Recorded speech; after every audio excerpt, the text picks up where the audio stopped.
9 और उनके साथी चुने। धीरे धीरे उन्होंने टोटल 16 आदमी को पैदाइश किया।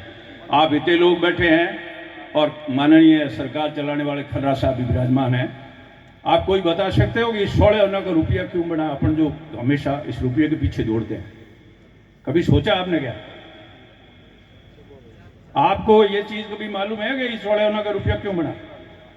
क्यों नहीं है? अपन बच्चे की शादी होती है तो डीजे बुला लेते हैं और उसमें 50,000 रुपये खर्च करते हैं और उसमें न मालूम वो कैसे गाने अपने समाज के बीच में गाता है। उसकी अपन कभी भी परिधि की ओर नहीं जाते। एक ब्राह्मण जो अपने में संस्कार पैदा करता है, लेकिन उस ब्राह्मण को रात को वो अगर फेरे खिलाड़े वक्त 2 रुपये ले लेता है, उसको 50 गाड़ियाँ देते हैं। मैं ब्राह्मण से नहीं संबंधित हूँ, मैं ये बात कह रहा हूँ कि अपन ज्ञान वाले आदमी को कभी भी सर्वोपरि मानने से सक्षम की ओर नहीं बढ़ रहे। अगर अपन शास्त्र की ओर बढ़ने लग जाए तो दुनिया की कोई ताकत नहीं है कि इस कौम के सामने कोई खड़ा हो जाए। और हिंदुस्तान के अंदर 19% टोटल जाट है।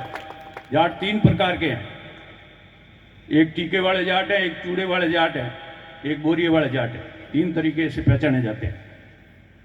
अपन आपस में जानते ही नहीं है। ये अपने पड़ोस में गुजरात है जहां से 9 MP जीत के आते हैं जाटों में से, लेकिन उनके पीछे पटेल लगता है। जब अपन भूल जाते हैं कि वो जाट नहीं पटेल है, पटेल नहीं है, वो वास्तव में जाट है। इस संसार के 16 आदमी ने बैठ के इस सृष्टि का निर्माण किया और सृष्टि के निर्माण के अंदर शिव जी उसके मुखिया थे। और सभी नहीं, अपन कहते हैं नहीं ये बात 16 होना है, ये वहां से पैदा हुई और शिव जी के पास बात छोड़ी और शिव जी ने इस सृष्टि की रचना की। उसमें शिव जी ने ये कहा था कि मैं इस सृष्टि के अंदर 84 लाख प्रकार के जीव पैदा करूंगा और 86 लाख प्रकार की वनस्पति पैदा करूंगा, जिसमें एक जीव मेरी शक्ल का पैदा करूंगा। उसमें उन्होंने ये कहा कि ज्योति पैदा करने वाला, जागृति पैदा करने वाला एक जन पैदा करूंगा, उसको मनुष्य के नाम से मेरी शक्ल से पुकारा जाएगा। उसी से ही, उसी का ही नाम आज की तारीख में जाट कहलाता है। आप ये मानोगे कि जाट अकेला ही कैसे पैदा हुआ? मैं उसका उदाहरण बता रहा हूं। ये प्रजातंत्र प्रणाली होने के बाद में आज की तारीख में अपने से टैक्स वसूल किया जाता है और अपने जितने भी सरकारी कर्मचारी या अन्य भी जो भी अपने सेवक हैं उनको तनख्वाह के रूप में पैसा दिया जाता है। आज जो जनप्रतिनिधि है ये भी अपने सेवक हैं, अपने से पैसे लेते हैं। लेकिन स्वतंत्रता से पहले दर्जी को अपन जाट पैसे देते, सुथार को अपन पैसे देते, मेघवाड़ को अपन देते, भील को अपन देते, राजपूत को अपन देते। इसीलिए सभी जातियां अपने पर पड़ती थी, अपन सरकार चलाते थे, तनख्वाह अपने खजाने से जाती थी। आमने लाटे माते आप भाव दे जिन्हें कितने जनों को नाम लेता और पाछो लाटो पूरो हो तो जिन्हें हैंगो नहीं बुलान देता, तेवारी को देता नहीं। अब बात कूड़ी हो तो ना दे दीजो, सही है। इसीलिए जाट सबसे, जाट ने यूं ही जाट को पैदा किया तो शिवजी ने उस पर अपने सर्प से खूंखार करके जाट के शरीर को पवित्र करने की कोशिश की थी। हमेशा ध्यान रखो, आप अपन जाट जब भी झगड़ा करते हैं, जब अपना दावा पांव आगे होता है तो ही अपन झगड़ा करते हैं, नहीं तो कभी किसी से झगड़ा नहीं करते हैं। ये ध्यान रखो, कभी भी अपन घर में प्रवेश करते हैं तो जीव ना पैर पहले अंदर दो। इसका कारण है कि शिवजी ने जब सर्प के जहर से अपने को पवित्र किया, उस टाइम दावे पांव के गिरिये के पास से पैर खाली रह गया, इसीलिए उसमें जहर रह गया। इसीलिए पूरा जहर नहीं निकला, जहर ही जहर को काटता है, इसीलिए जहर से स्नान कराया गया था। जाट ने सबसे पहले अपनी रक्षा के लिए आवश्यकता पड़ी तो अपने में से एक आदमी को क्षत्रिय बनाया, जिसका नाम राजपूत रखा। बाद में अपने हल चलाने के लिए सुथार की आवश्यकता पड़ी तो अपने में से ही उसको वो काम सौंपा। रेगर को भी जूती बनाने के लिए जरूरत पड़ी तो उसको खालने रंगण वास्ते अलग कियो, दर्जी ने अपना कपड़ा सीने वास्ते, बॉम्बे ने अपना इन वास्ते। हर जाति है जाट में से ही निकली है और जाट से ही संबंधित है। जाट सबसे बड़ा है। रही बात इतना सब कुछ होने के बाद में इतिहास अपना क्यों नहीं लिखा गया? क्योंकि अपन तो ये सोचते थे कि ये अपने ही लोग यार, अपना लिख रहे हैं तो कुछ नहीं है, इसमें कोई फर्क नहीं पड़ता है। इसीलिए आज की तारीख में मैं कह रहा हूं कि पूरे हिंदुस्तान में और संसार में रहने वाले जाट अगर एक दिन का व्रत कर ले, कितने दिन का?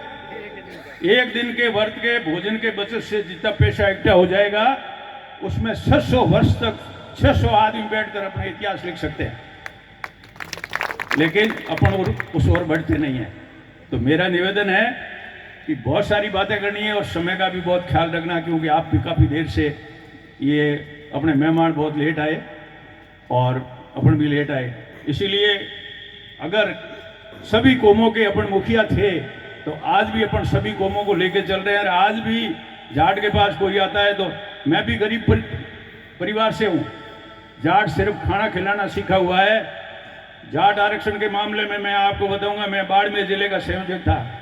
आप में से कितने लोगों ने सहयोग किया, कितने नहीं, कि मैं किसी का नाम नहीं लेना चाहता, लेकिन आपने जितने भी पुरुष थे उन्होंने हर आदमी को भोजन कराया, हर जानवर को भोजन कराया, उसका अपने को पुण्य मिला और अपन एक भी मनुष्य की आहुति नहीं दी और अपन को आरक्षण मिल गया। ये बहुत बड़ा कारण था।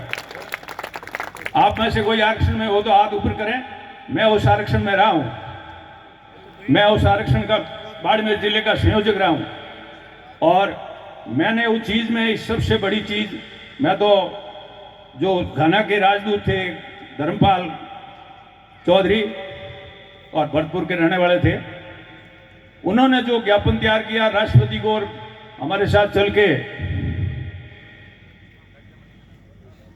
राज्यपाल को और जो ज्ञापन दिए थे, मैं तो एक कमाल देखूंगा कि उस ऐसी शैली और उसका जाति से कंपटीशन, अपने व्यवहार के बारे में बताना, ये बहुत बड़ी बात थी। हम भी उसके सामने जीरो थे, कुछ नहीं थे। इसलिए ऐसे व्यक्तियों का मान सम्मान होना चाहिए समाज में। आप इतने पढ़े लिखे लोग हैं, आप में से आधे लोग नौकरी करते हैं। खर्रा साहब भी अपने मिनिस्टर है, इनके कार्यालय में चले जाना, देश के प्रधानमंत्री चौधरी चरण सिंह भी रहे हैं, उनके साथ साथ 14 प्रधानमंत्री और भी रहे हैं, लेकिन चरण सिंह की मूर्ति नहीं मिलेगी, इंदिरा गांधी की मूर्ति मिल जाएगी और किसी की मिल जाएगी।